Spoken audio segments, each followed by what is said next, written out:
tu ba gan ma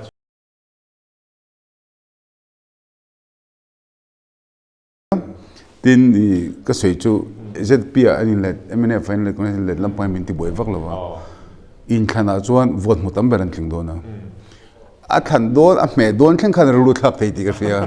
chu ba kan chiang am lo Inthlana chuan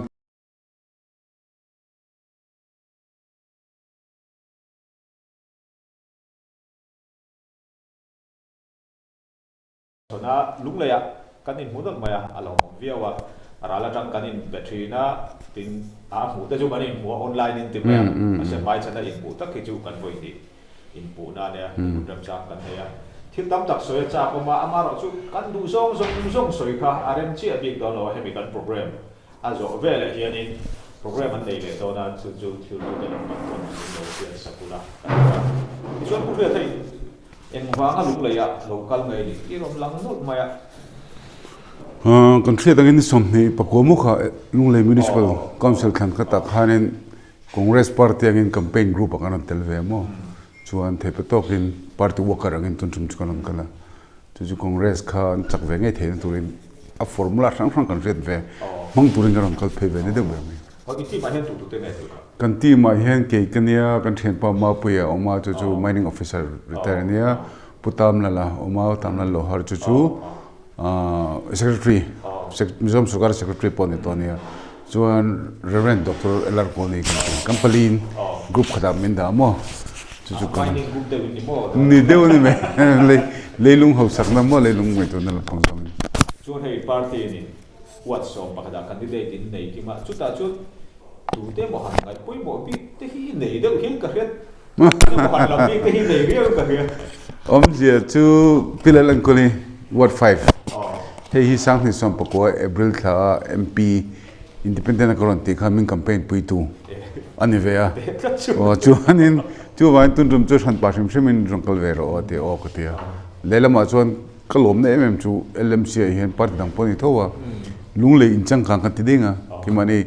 LDCC lungle district congress committee po MPCC in chang khang ma bena poklo soi chu aizol rong phone a chung kan candidate an thre em mini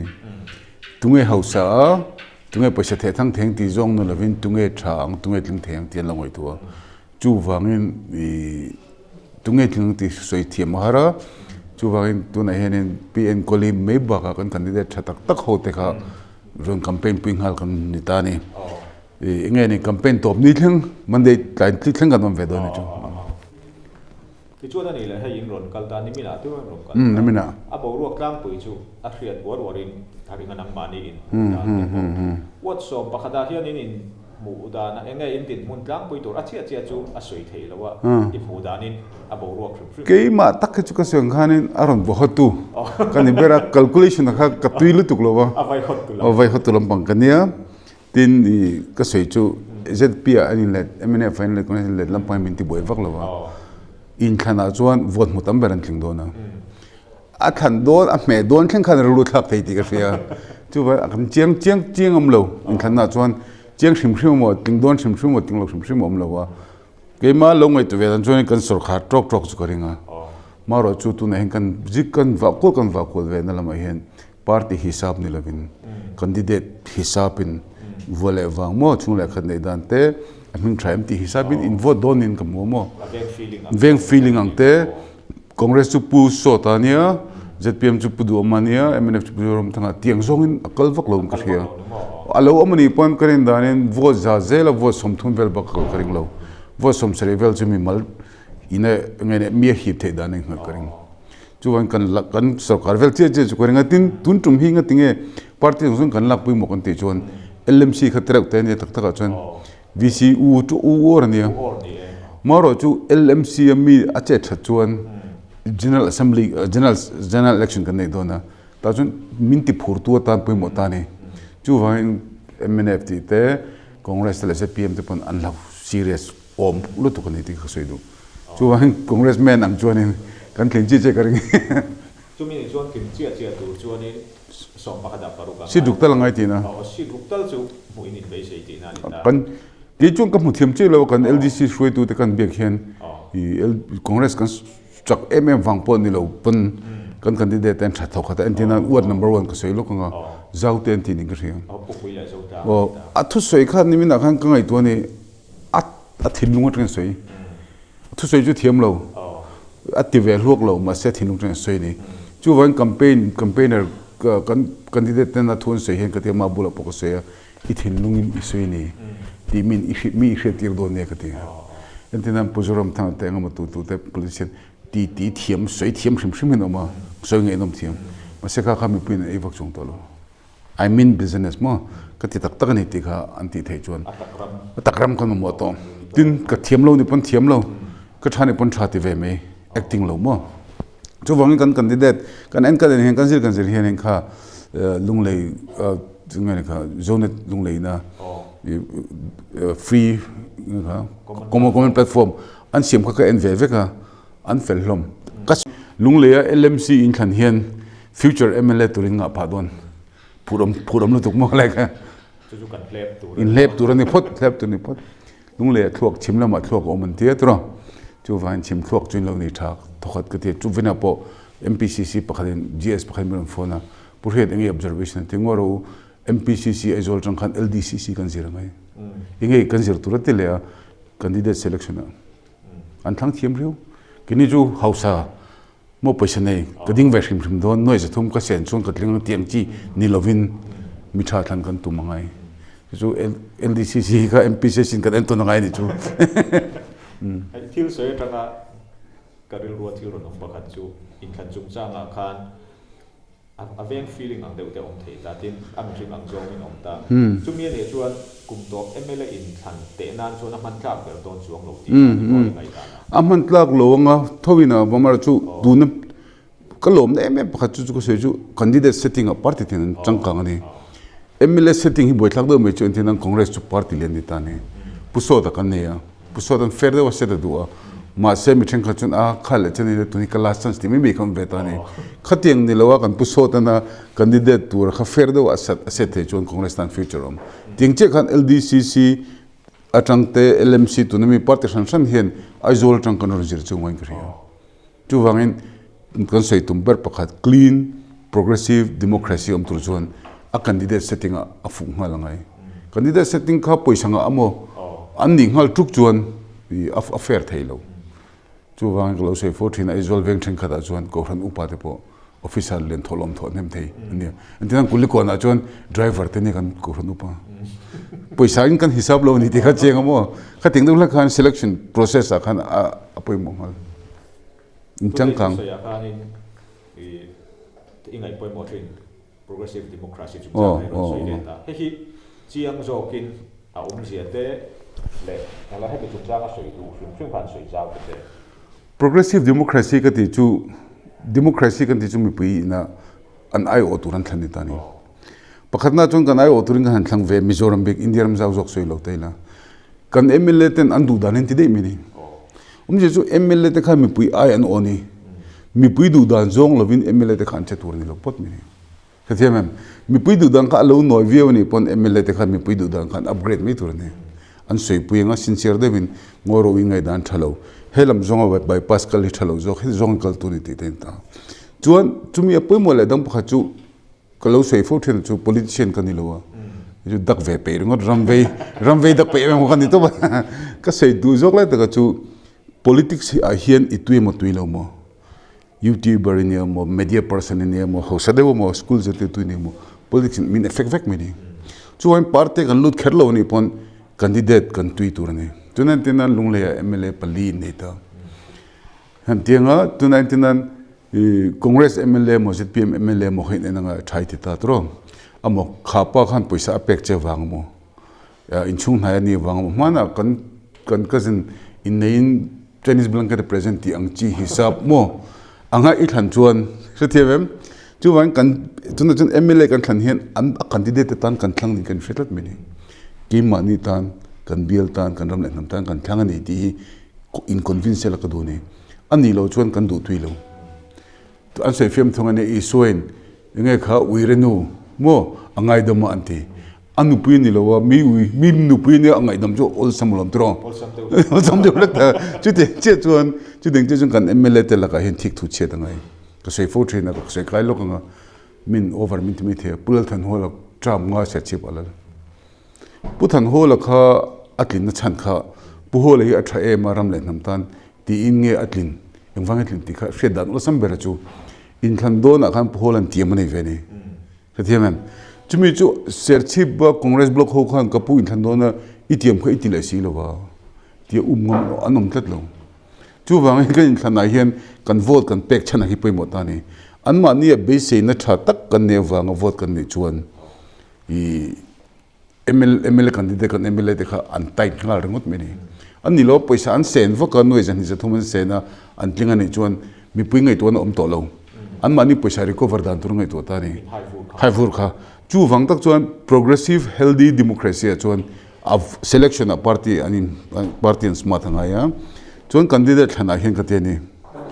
ka vote don khan candidate tan ka vote mo kon titlat en tir nan ko uram jawa se chiba candidate vetlat lat zama ma chu Chhangte ma se min vote pui du tlat lo ngat nge kan te jon thati si kha kan vote chung me lo chu wangin I kan se du lai ta ka chu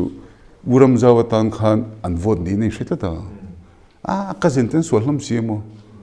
ani lo puram jawa kha kan bel tan a thadong don lo ti kha kan ngai to nga cham hisab chon heng in candidate pali panga jing hen tunge Chhangte kan vote tur ne chu wangin mi puin tuna po antinan ZPM ka lo nga ZPM in an soi lar ber chu mi pui kan be dong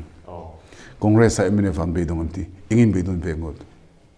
be dong turin engting lo vote vethin tro amma ni kan MLA te congress MLA te MNF MLA te kha an thadon em ti wanga vote kan ni chung kan be dong thiang ma se MNF ni wangor ngoramo engene sumle pai wanga mo kan vote kan be dong thiang lo shum chuan mi pui te hi ho ila be dong ngor lawangu bedong tur khopin ram siam chat na kan boi pui lo ko dine chatiam all something ko chene chu kan vote kha mi puin kan ti tur chu kum ngod na vai khat vote sincere devin your vote your say it loudly say it clearly ni tane I du kha akini chu vote tur po kan thelo no ta kan vote meeting chi mo ti reng lo tu no ta thut te hi azat lak thalo ro wa mi hring kha thlan ngi tu chatiam ram hoi ro wa po je de na ngi tu ni chu wangin khlai khan khlai tak kha kan siam kan tung lo ngaya ram siam thatu chemi pui kan poimo kan ai ote kan thlan dan criteria kha poimo ta amel tha me man pi mel tha motoran nei a thil phal tuk tivel zuman min pe tivel kan thlan chuan kan be dung thiang lo tro chuan mi zo mi pui te I be dung lo ko te chuan I bu ingiro sei ta puram da u hola ingiro sei ko thil enga morel ruwa ro ta ni u chu country a ZNP ticket in voi veni atinga chuan MNF ticket in voi khadania veni voi leading to voi leading chu vai tiro chuan in karil ro om ta jok chu apa khan pu hol ai be ta chiam ani ha u din don wanga han mitam takin tun huwa chuan nga ya chuan a tu de wa pu do mai be le chiama abi ka chu tunai be chun jong ta pu du mai be chia khan an support ta khan nang ma kha an ron be le chi cha tem bo ro khi ala eng wanga pulal du mai han be chiam ngai ni pu hola kha ka sei masalok no pu hola kha han pen ka be lo wa ser chi be lan kan de da wangin le ka u ne be thena wang be kan lo ni awang chu 2013 ni lo Bhubaneswar tring Kolkata ka rin son ni mizo welfare ho khan chei kho buina kamin ne ya ta chan sen se mani ju pu hola te nu pan ron kalanti mu kon tuman man lo an ti ni enga tinga man lo chu ko ti a in sak lai ne ya in sak boi pi tu pa khan lo mar to se mi in samo ko ti o an ti khule ve nga sak ka ti kan en ni chuan kamilai khan affidavit kan ngala ni sang hi som pathum affidavit pu hola in sak chuan pu hola min ramane in sak mek om ti na ni Kolkata in om lo ni oho ka ti chuan midang tang pok entro ni chu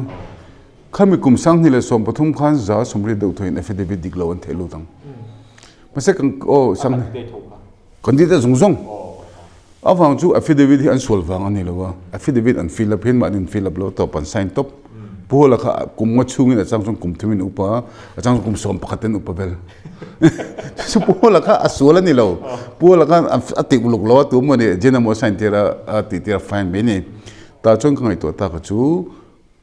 public meeting an dot an sei chu la zia affidavit chu written oath ania court ma an the lo kha tan dot an sei ngam chung fudon lo ka en char ni ta chon eng pon ni sela hodeu antenan kabunga chakmapa independent digla of khafols with the katir museum lawa cm ngai atisia a head khana te chon he pai brick te ang jim to te katien tumi ka ngai tula jong ka u kha candidate ka thalo ka ngai to tel lo ne chu keina ka museum mi shetur chu ka thil tira rai ka passionate ni ka ti sakle lo ni moya thinlung jong ka tia pu hol po ka thinlung jong be ka ni awan chu cm ni wang be jo ka ni pu hol ka one of the mln ni se ka be big te lo mimalin pu hol ko halo chon pulal do makalu le du ta engala ni lo puduma chu mln ni veto mp ni veto ma se ngati nge pudu ma khai ka veve pudum ka khenu la ni a story hi irin ka sen hem ka sei thui la nga pudu ma hian ember ne langa chu ramle nam mangai number 1 I mean cm bashim shim do ni like interesting like sei kai lo ngo pu lal do ma hi 1972 khan pu cho chu nga chief minister pa ni de chuan champhai tang walania rachel thul an envel khan cm office kha a interesting ani a mumani a powerful ani masin de me don a shelo chuan ips put abraita ips antia khati lai khan min ips ni hi musidan te man ne no ka musid lo ma se pudo ma tu hun lai chuan ips ni ko lu tu awan chu st quota in lu thani an st quota ka kan to schedule trap hore re khan notice de ve kan dia chuan chu ta chuan mizo khan la for le zo la pudo ma te ips kum khan ips pathum nge anting mizo puido ni o khami je chu schedule tribe quota 7.5% of total seats allotted ka schedule tribe khan notice apom jo ta ni tuna chuan schedule tribe quota title to ne mina kan ti ho rajasthan tribal ho changkhang lo to kho khan tribal ve to ta ka fan chuan pudu ma khalu thave ta ni toite ka seng mo chuan ni jafla ka tak chu 83 bor vela khan puhol ate pusiel ru ate pulal khamate kom ti ni chuan puhol hi papui lu tu khani rinai palo puhol hi a politician lu tu ka ngai to wanga congress lal tur chuan remne le mo na ngai ti ana ngai to ta ni remne le mo na nei kha kanra mo bo ema sho me mai se phalo me thea ka se phave trok ri pun chuan pulal deng kha ati boy tu ber kha london omani chumi chu zuk biak po ngai ni pulal deng apon congress lo thang ro chuan tiang zong kha lekha injetir kha fusi lo ni pudom actual zuk mu ngai ta chuan passport ni mumlan lom lo puhol pok zo da mania ka puta khan passport ni lo mu kala nei lo sum te passport nei om chung kha pudom mani ta chuan pudom chu ips ni ngai tong wanga chu heta pudom van do ne le vani na khati jok do ngai an open lai bl ni chen ma khan college khan lai cmp ani dei mini kha khan chief minister ni chana khalo nei ti dei to khalo ni chuan pudo ma kha bright value to kani chuan pudo ma kha ni okay chal chala ta ni pulal than hola kha ngai sang vak big lo pa chu khwelai bf pa sa the mang lo khani ani ips ni chuan azuk bek tu ra kha havildar clerk indian army havildar clerk pension pulal denga pudo kha comfortable top men chuan azuk kal thata pulal than hola na ticket mante to and fro ticket mante le pocket money pe singa vel money pe azukala pudoma chon pulal deng khazuk chong tir tangai ni du dan tlapin aron hota ni maseta tak khan pulal than hola shrewdness anti pulal thana tik khalo langta ni pudu oma khan chu khalai khan 83 borvel khan cm ni tum ngat pathum an omani pakha chu pulal than hola ni pakha chu pulal denga ni chom pudu oma chom pu holan pudu oma bol phota pudu oma pudenga chu bol vele tunai tongin aron ho chowa among tangkhai tu ju puhola ni ta ni thiam chu pudu ma bolda ni kha ju detailing ka soilo ma pudu ma kha king lo tu ren siam tatlat meni tata khan pudu ma khan ru thata ka ati kwal ver phur ta ka ti lai khan puholan rabbeta ni congress so santa emene valur le pulal deng te le pujon san rabbet le ni chum je chu pulal do ma kha afing fu tak na chungin arul wa tha politician kher mei kan ti tik ne kho alola aware ve vak lo ni chuan pula than hola winga cm to khlai bor vela siam tum sum ho ka pulal deng toy te ten voi ni siam to pulal du machela siam lo chom pudo ma hem koi surutin engtin mani siam ni hitum tok meni masa pudo mana mis pakhat khong thlak lai tak le ke pon ka sebe fo chu chief minister ni turin 21 mla supporter ne ngai ni ala nei thelo chu han pain pudo ma ka holova pudo ma hianin ka sei chu talent po nei amoro chu pudo mana ain su yang hi anilowa tin pudo mana thiam le ati fulo thang khara chu thil a hriat hi a authenticated lo mi pui na thu sen oi thei tur tok vel hin upgrade ani hadiam puzo ram thang pa do che ve tho ka te mania mi pakhai mi zo da puzo ram thang do sei chu a quantity a atama a quality lo thunga pudo ma sei chu quality chu ne chu wangin pudo ma kha ka huan ni lo pudo ma mentality khan cm turin ko lo zpm hen pudo ma ni lo vorsela tilo tin zpm hen ka sei ken sei fe du pudo ma lo tu ma ka be lo mane tbc ka in la bright to kone tbc pudo man -11 tring -9 akan ta tha ateni road red kha -11 tring -9 tlak ani lo tlak chhojok ni number achon aliena piang minus achon atia -11 tring -9 akan ta tha telon kan ta choba kan chhota ati jok to ta ni kha kashil fia mo ju mi ha mate shot kan ya chu wan pudo ma kha basically ko holo machine tin pudo ma khalo cmin eng polo ni ta sela ka tan eng ma lena dena ante faida eng ma omchong ko holo tak me deputy cm chin chuni se ka poitilo a cm lai ta kha ni lo se ka do ma chula chuni mai oi facebook post a anron comment a khan cm an o thu te kha tin i be chung jang khan ron se khata khan i comment pakhat ka huwa chon a cm hi ka hlaw e mani te khani comment kha enge a chan per tu na mi ne kha nei ang te ure ang thoba mo pudu amizia krene chapol top ni chapol em inti thu intelal ania tuna congress president ani laipon aru malu turin appointment slip ngai thimem puso da chu kapu em kun lu zoi o kan timene pudu mu chu khatiang ni tlo ni tin pudu ma boi thlak le na pakhat avan do chu ips ani rei lo lu to ko ips ho inti thu chi ni discipline la chi kum sari mo boram vel ma mani a thian pa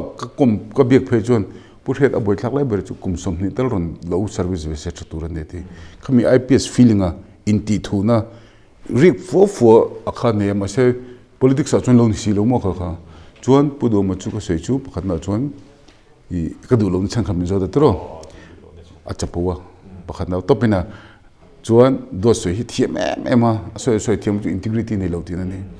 mani mi pakhatin entinga pushiat pudo mi hen eir don itin chana ti o eir tur chon do soi nga ya do soi sanga eiru dam pa sang khrim mang ka ti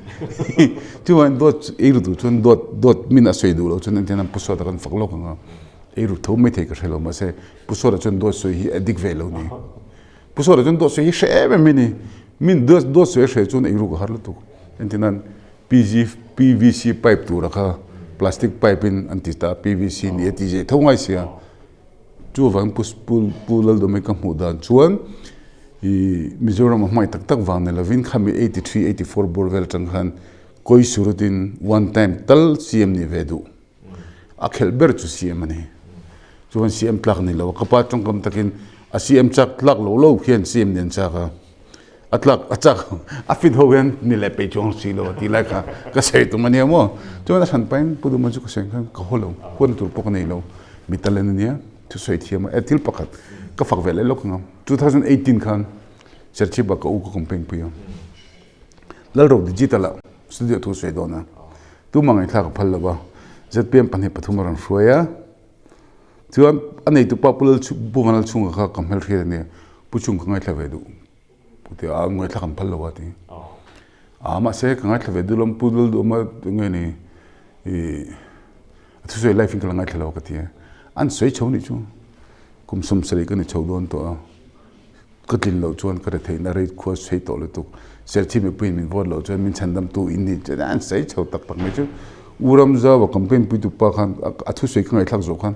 pudo ma chu vot ve jok me do man chu khati dei me ni khatiang talen khan nei mora chu ko sei chu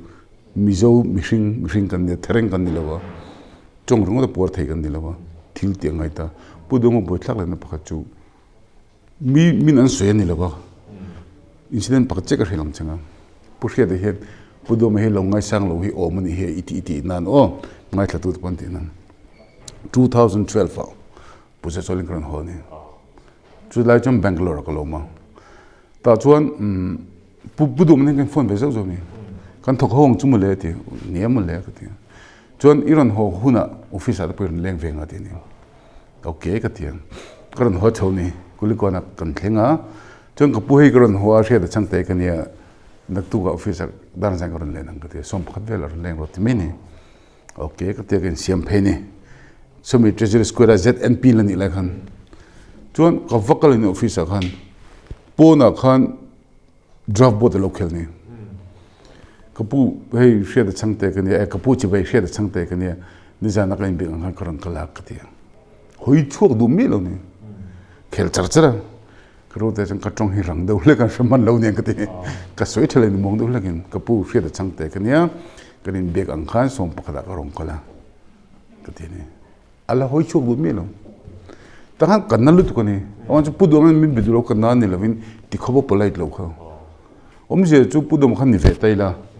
local mo ivati thave hei dapoti kan khel zo lo nga khoi mo kan lo bathula kan khom do ni ti sela chon kadam khami incident of wanga pudwa hi bacon italo ni chongina mase ta tang khan first hand information in pudwa mi je kaman to chu wang he da chang ta chong pudwa kha cm ta na ka du lo hi I have my own reasons mo ki mi sei ni la ya te cholai ta kha pudwa ma ka ba musit na ni lovin ram hoi ve tho ni kati adamat la be tho adamat la apo chapo type ni tani chapo na re kha khe me ma gijumin chapo min che ma se ka chapo lo wan chan chu kani na ka soi me wan chu ka turung lo ti ka ria pol thum po bin kan mo chu wang eng ma chhong dur ko nei than lo mo ra chu pudu o ma ka ei lo chan chu a chapo na te mi adu chon mi a ti huwa ma du lo chon ara frol thelo chu tam tak sei tur kala nei thowa ka sei lawanga basically chu tak tak chuan pudu ma kha ka ho lo si ma tang ka du lo thot mani po min zo da puzoram thang nei du lo wang te puzoram thang kala du hret zok te awan chu puzoram thang chu amol re ga mo thil pailu tu ka ati thei lo tuna point engai ni kan jim tot sathia mem ani la khatila khani ma khan pu ho la ni siam ta ni affidavit false affidavit pu ho la khai be chiam a press conference po khai ko ta a se I be ya pu ho la po la tho khani lu ta tuna pu du ma I be le nakina jon pu du ma po la ni lu le mai lo chu tiang ani lo mo ko se pu la than hol ka be chen kham tam tan thelo e ru ke samon tia e ru ke san lo ko sei tong khan false affidavit case ni tani tun lai social media lon tilar pakhat kan isa chu pu ho la ka be tak tak ni ka be tak tak ka u uram jaw advocate ka mangzuya kal ka tang ron be kania chu ran ho ni press conference a khan lal party chu sol huat pu ho la huat chu pathian trina tin ye me ni je chu mi kan in fight chon ring chunga kan au zam ve chin ta ni ani la tom pu ho la hi lal pu ho la lal party na ni talo min thin pu ho la ka huwa ta ka lal than ho la zar kot ni lovin lal than ho la false affidavit thelu tu khni ta ni khriya mem atak taka chon pu ho la nga phakar false affidavit ngut hisab pe chon an tam lu tu masa pu ho la ka chief minister ben zim to tela ti wang ni ta ni chon pu ho la pol ka som la chan hi ka shel lok changa mp karan choga mp ti tum vak lo kar ti ta mp ka ti chan kha mp kan ti re he mizoram matang chon I senior to mla po ni the to lo turangai tangkai ve si ho da bonan ma karlu na ni mp powerful jele poimo je state mp pakhat nei kan ne chu mp chu smart tur ne achak tur ne mp ni khachak lo chung chung kan lo ni ti thin khlo ne jot ngai to khan mp ka tia chumin no bjp ka lut le bjp ka lu chang ka sei lo ka nga he pu elara pom thawa kan jinga bjp kha athai ti wang lut kan lo mna fan sarkara puzoram thang mi je ka ria mo sumrang da boy pe ja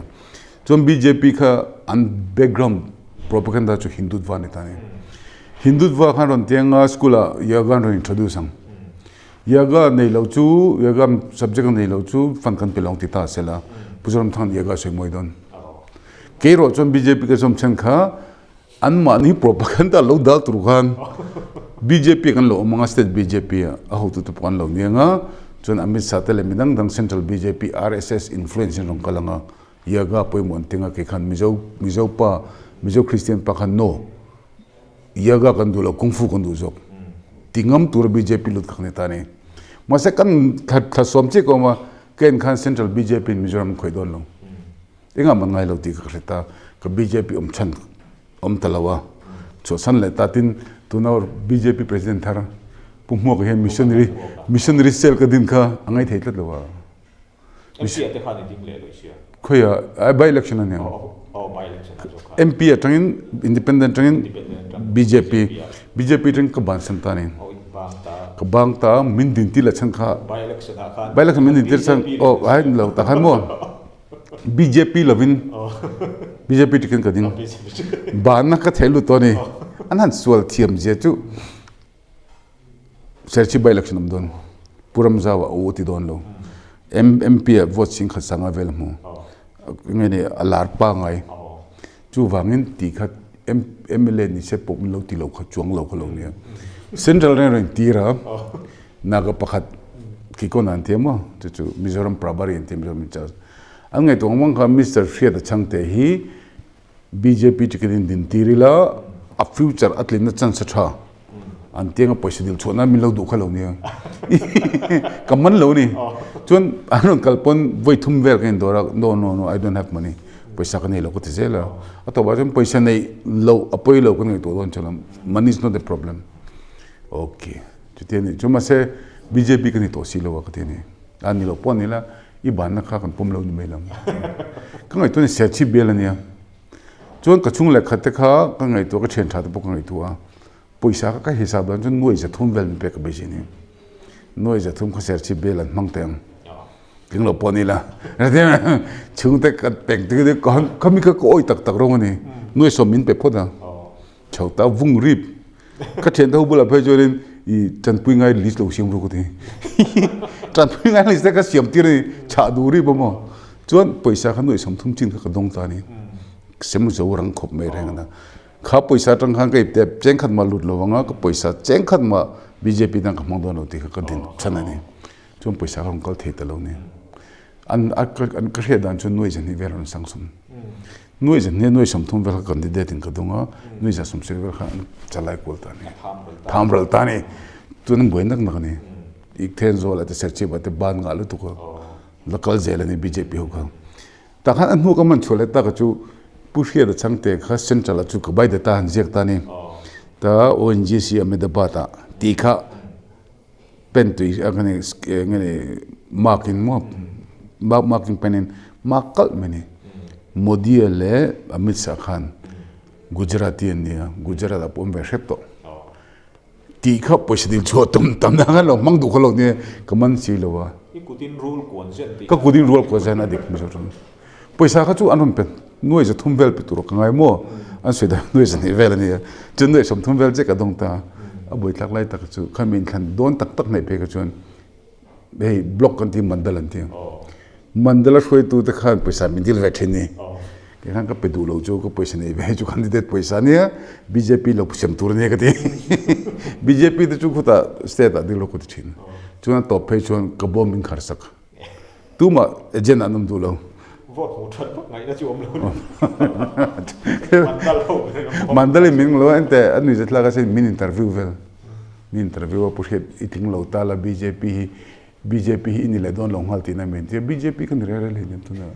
min ti luya ticketing karanting me lo hang vel kan ya mo chuan chu min ho chon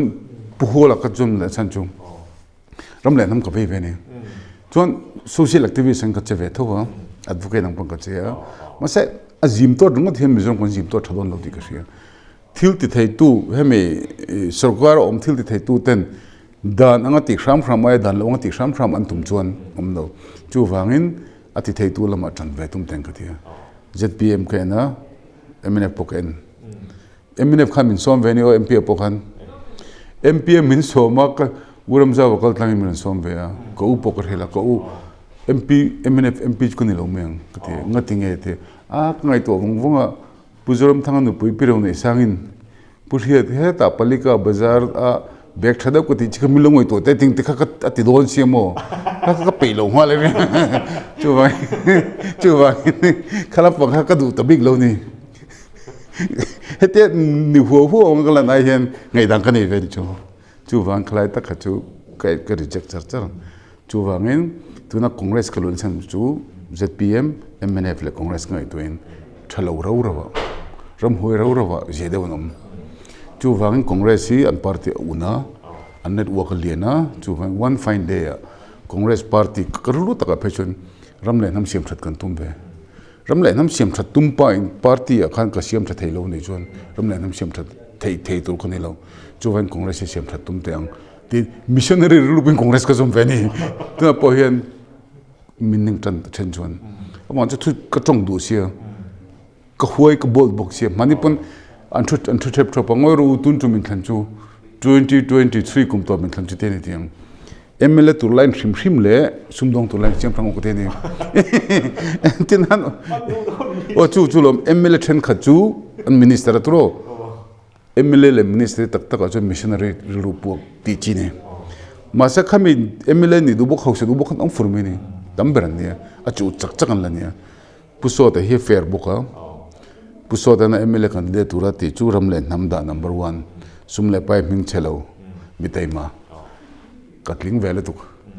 kama po sang fu mi thei masa boi tak lai ber chu ke ai mak musang somlin chun sit ka changdon chong talo ne chu van puso ta ne bok se to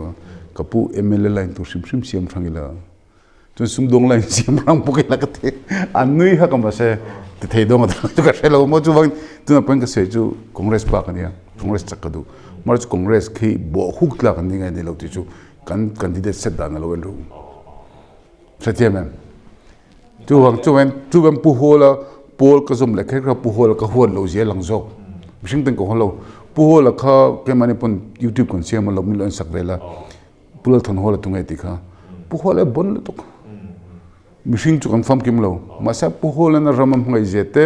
mire theite le tan pui ngai te angai to chang a hnukul te tak tak ni mo chu ti lai tak chong ka thu sei culture chong kan lo pot MLA candidate chung chang sa he congress su party phun ti lu oi po tam tak nei to siam len po tam tak nei to ane ti to ma chu bangin mi le sa nga ta opposition na long pon mi le sa thatak tak nau pang le upalama pon nga ta ni chu ti lai ka ra chuan nang ma bi khia ni MLA cricket chan thei ila in be se yam tin du thang thei don ta la khoi bia la din nge I chak pe ranga chan nen Hriata cha bo lo le mania mi pakhat ka hau hre mo purhiat MLA pui ni ve don lo ni hi tiam inga tinge MLA ni ka cha ka irin ka tiam o MLA ni cha ka van congress zuman lo mi ti ka shilta ni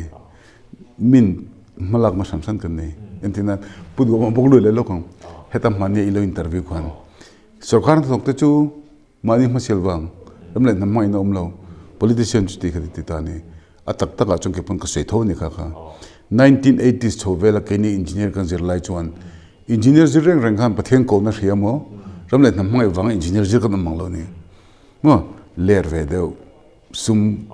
side income nei ve deu hir ha ve deu du wang kan ni maro chu pudom pona hre chen lo kan hre chen jok tur chu sarkar to khi chu kum som ruk an thlengin tok ta ni politician chu ni khat nge ministry do na kum som nge kan shelo chu wangin ramlen nam mangai nei kan mangai dan angin min an mangai lo thei an mangai lo ti lo tur ko te ni satia mem atak taka jom pudom po IPS ani khan ama masel na lo ngai to lekani mo ka tita ni chuan kan sei du lai ta ka chu khalai khan mo MLA ni kha inge ka chang tur chan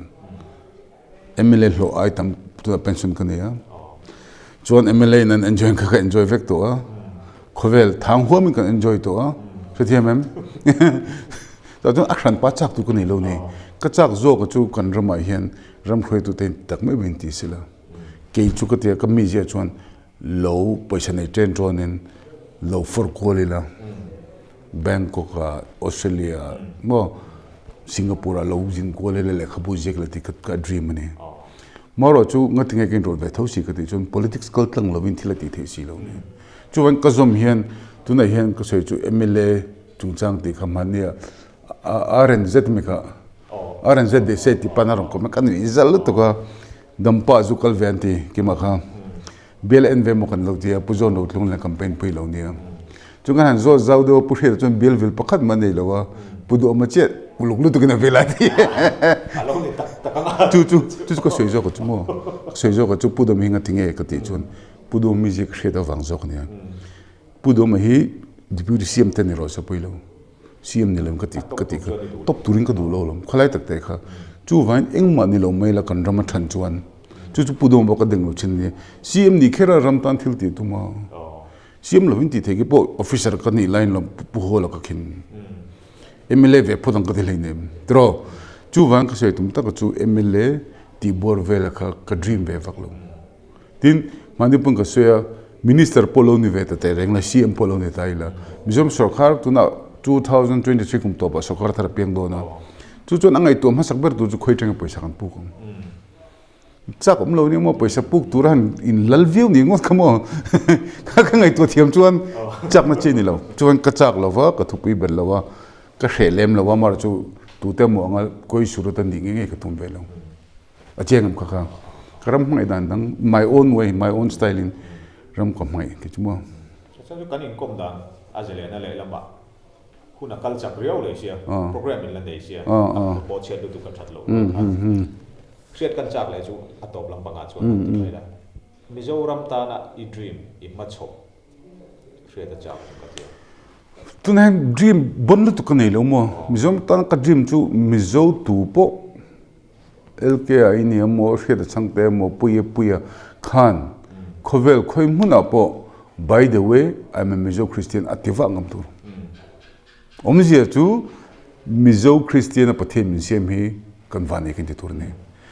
nam danga mo mingo mo kan dream timela kan insan chuan kan nam ro pui theilo chu van ka sei jok chu tu po siam ro se tu po ti ro se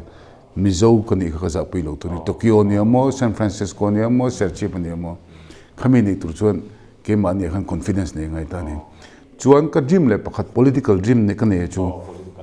nei lai ta ka chu Mizoram Mizo te hi India rama tribal nirang tuin pathe min sim lo ning ka hretlat Mizo te hi Republic of Mizoram kala dream ani chung Mizo te Myanmar thren khate Bangladesh thren khate Mizoram India thren khate engtim mo chuan pathian hianin min la chuwa kanga ram khata Republic of Mizoram madinga nga katia mana ka pose ya between 2032 Summer Olympic Mizoram contingent ko omtir velani mo ihe to chuka kha min a dream salut kontimate no Bhutan enang Bhutan ki mani size velan ni ke mani ang vel bokon ni India he na chom top to kone ma reflection ne UN wa member ne Olympic intir modi te khuzuk bethiamila sathiam MP ka gande dong ko sek che khan modi de khuzuk bethiamila okay ठीक है अब जो India na min छोटी ना सोच India तन kan lockdown to control thiam mai ta ni जो India hen even wa chamcha nei ta ni akit ho no beta India kit pakhat ne India shelo awan chu tu na pa min chom thawa sathiam India paisa kan manga Indian defense kan manga John Republic of Mizoram piang thei to ka dream ve ngoi ma se ka thelo le pathian thu tu tu ti lai chon zo na karil ruwa ro nong le atop lam tak ta ta hey kan ram lei lung a hausak kan soi thi ta oil te kan chia gas te kan soi ta kan than ram nok loka an lai chuwa wangin kan pe se sang zual ni karinga ke ma chuan a then khat pe chuan an thu soi ate po rang ka chak lipuya kan chuanga ni tiang jok te thi na rang ka chak lo oil lipuya oil lipui chunga kan lo tram chon ti khang khang khom ta he mi chung chang hi engwanga Mizoram a hian lai chuak lo nge an ni hei an jong na se sia a chang chon thi lai thil chang dai te hian in vok cha sum lan ten mang ta ke saron pu ta dan varia wa ala vok cha sum na han manga engwanga lai chuak lo nge kan ni an mu mel ro pui se de kan han ti ro ka te tiam mol mang ta ka kan han lai to hian a top don na bu ka fak vel long chenga Iram Vedan a detail ve khop me ram ka se chu ram kan be hin thuak lo sela I ve detail a thil poi hriam YouTuber satli ini lawa ramway tu YouTube channel mangtang kai ni jok oh aju ka fak tak chake chu mi ka pon ka haw me ya fakpan fakle vak me oil chungchang kher chu Mizoram oil mel lawa gas mela gas chu chenga chuan Mizoram gas hydrocarbon antia oil amo gas samon lai chom main hydrocarbon hydrogen le carbon tinai tani chu ONGC te le midang dang Directorate General of Hydrocarbon Delhi konoma chu advanced satellite changa endan chuan most promising state area ngai zone Mizoram kan ni ve wang me ni chuan Mizoram hi chu Directorate General of Hydrocarbon chuan block 2 ma thenani north block oma khumi scholarship central block search well chuan south block hi hemi chimlam pang velham veni south block chu rongkal harsa anver turin phurlo harsa an back of loma chuan central block hi oil indian an changa north block hi ONGC in an agreement dan chuan khurunga an veranga chuta idea ne chuan ti zomang ti tani manni khan pudom puna seja wa pul zoram thangpan se war vel to kha pudoma sei kha toy teklo ena le a full khan kenani pudoma chu le khathiam de ani ti sheta mo pudoma sei kolang se dik vel to kani morch kan shetur chu pudoma pana shet lo chu tuna Mizoram oil jong tu ti hen lai chona permit nei lo zonna permit chom nei o jon khurnga anver turan mi khan extend le to khur som chung ver ve to ni ta chon mau buanga le meiduma gas mumal te kan mo masenga tingan lai chho zom lo ti question le ta ni lai chok zom tu chon pakhat na se chu 1962 Tripura gas lai chok to 1962 ko pen ma kum som ruk do thon ton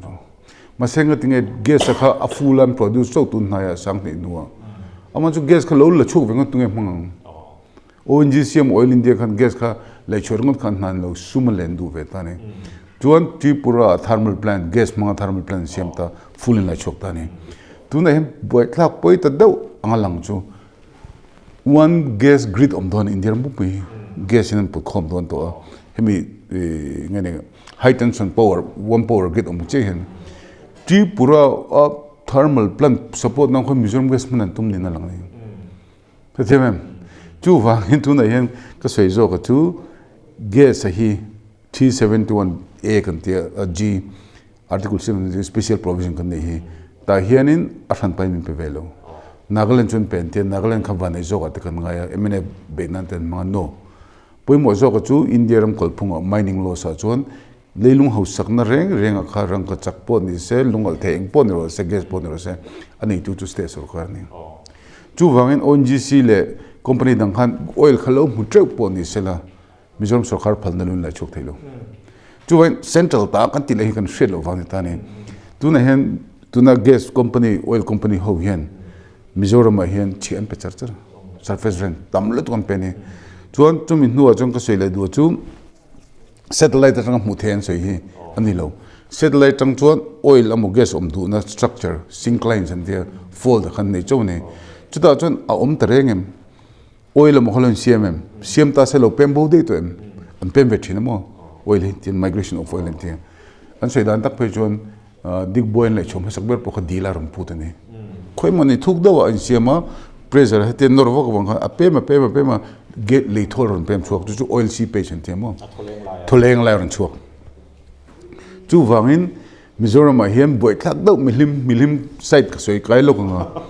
I ban som nei noya jong la chok lo ti technical chun eng mom lo kha chu ma se mak do mi chu khur som lai tro khur ne do che strike lat mi ni tun ma chon khur nga an vera khur khatan mu chan loma tuna chon a vera how tak lo to ka ve bel che jan hi zathum ten mangani ta chon a janan uluk thung ta ni an fer sol to manglo tuna hen he kong sira an ver thu ka an hal kheu hi seismic survey ni ta ni chon computer a 3D nan la tarang chon tatang ni vera on ti ta ni an chen view na an vera tro an mu chon lat lo chon tun main tuna onji siron lar main thing dola an vera milhim nu phatin zu khawa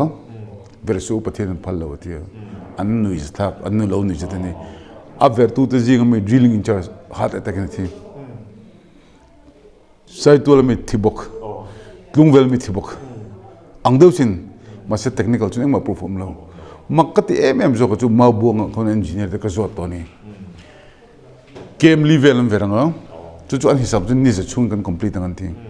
puhol an avon kha ta interview na ne kha chuan an chief engineer khan will complete drilling in 100 days ati mase kum thun mang ngatinge in 100 days in the very ve ka tia an sei ni zatlak em technical chu entinan a vertu kha drilling bi da khatlak ngai thin ta ni entinan meter za alung chi tiang umanga chuding bit man tur thuk lenga chuding umang tur ding contra fu thelo ni ti a vertu khatang le thina lung chang do verna na bidan da kha lung chang lo de bom chu atang ta ni chu wangin kan geoscientist ho hen in Mizoram an laman lo chu pathian na phal lo wang ka thelo mara chup kon se tur chu pudu ma pana a set lo ka sil du chu hem changkal chu tu na hian lo mu te reng po ni sela mining permit mining list ani le tho ngai chu exploration zun na chola nia chu vain om ti chang thil tang po omlam mara chu poi mo hlom de chu gas khan choda tur jong renga lung ni le thola tang khan lo chuak palanga che verang sia kan gas ni ve kha mangmi lo tho heng ve kang ti hlom ni chu hlom lai helai lung lei thok la kan vak po kha pong kar ru chon khoila man ge sa pu tanga chak an tinga chak khan kang dei thei sia tekati kan thu lo lai ne idea ka pe ni chmo so ya cha om ve ma ro chu hei program in thu tu kan dia ang ni thau ro program in de ke an da re da interview tu program kan nei le box ya a in za om le ling khia na he kan da manga rem cha kun thol jok te po kan ne nga a tom nan hei ron campaign India in candidate in party candidate te vote in zon sak Hrelo Tura kanaya thil om tak po ni tin chu ba ka thil tak khrim khrim nang maril ruwa om atop nana soi tu nei chuan khunin ka dai te ro I fel khop me gal lo dil chak lo te karong kal na chan hi kam ka ti ti pui chak cha pakhat na tin ka fak du che engani extempora interview thu da poi tha chu interview na khan I chenga ta khan question ron zor le thina chuan karong kalchan kha ka soi ber chu LMC tanga ta na rong campaign tur kon ta chuan chin ka soi khan LDCC khan lo chang kang ma kan candidate lo thave ni a thaber chu ni lo mai thei wa ta chu wan tu jinga kan le na zong ne kan lenga annu ka request sang da ne copy kan candidate hi mo ingei zong view ni lo chung khoi mi lo wa sak ve ro ka te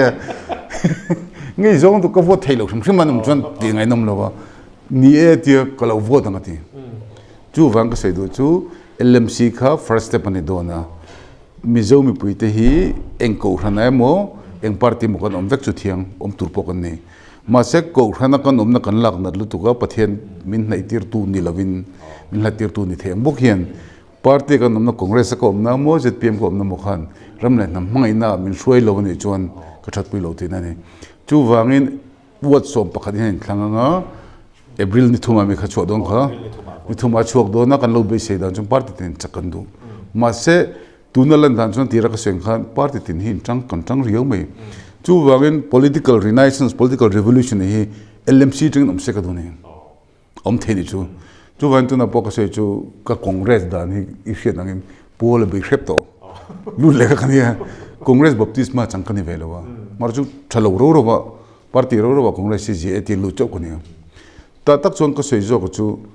kong party kan set fu ngai kina MLA poni tho hausa ringo ta mo chhungte nga tirngot lo ram le nam tan aim pithinem tuna po pudu ma hi ngati ka kai le lokang ka ngi wang ni lo pudu ma khrichiang ni pudu ma kha izir veng UCM tur ta phei chu a khan pain pudu ma kha jim tot ka tum ni lo pudu ma kha nive shim se kan du mai pudu ma kan zir chiang em tro ke po ve khan ma ing ma kalan le nem ni se min ti chung le nem tro chu wangin ni lo wang ni tin ko tum kha a logic lo ni chu wang du na LMC ya mi min langwai thatu te tu po whatever mo cloud se du chu kan wa da congress candidate kha ngai zong ta kan ni lo chuan ngoi te ni lo chu mi lo vote sak ve turin kan du chuwa tin I sarkar na kan la mo la lo mo ke chu ka tui shim ma kan councilor thar ho te kha aizol ko tanga ti vek ngai don shim ma aizola kan lo boi pi don kan tui pi lu tuk chu wangin ZPM in an sevele ko hello puso da pon se kala chuang lawa ke ma mi malang ka sei du chu tuna kan councilor in thang ting ho kha sarkar na ten lo ni ngare ni phei chuan khia da chhangte to ho I Congress Bhavan ho tam tak si chuan all out effort kan lo pek puing chinak lo sei jok to a sarkarang in nga ngai lo cooperative movement te beila lungle khan cooperative movement bon lo tuk siamila khami kha cooperative movement turin scheme tam lo tuk central chu direct funding and type central state ngai vak si lawa LMC nai sei chothe tam tak amlo prathiam pura ba ro moina feel lai sakher lo pon ati ve thei lo tuk khami idea scheme khan neila eng party polal sela katia chuti rol chon congress an lal chuan Hriata Chhangte thau ka chen thei patok lo chok puenga min vote sak turin ka du chuwa vote lo pon ka complaint chung lawanga maro chu I an tha to khat kan candidate te mo chu angin min vote turin ka ngen chu ni chu mo ka khani deu mai kala na lu tuk lo kala na lu tuk lo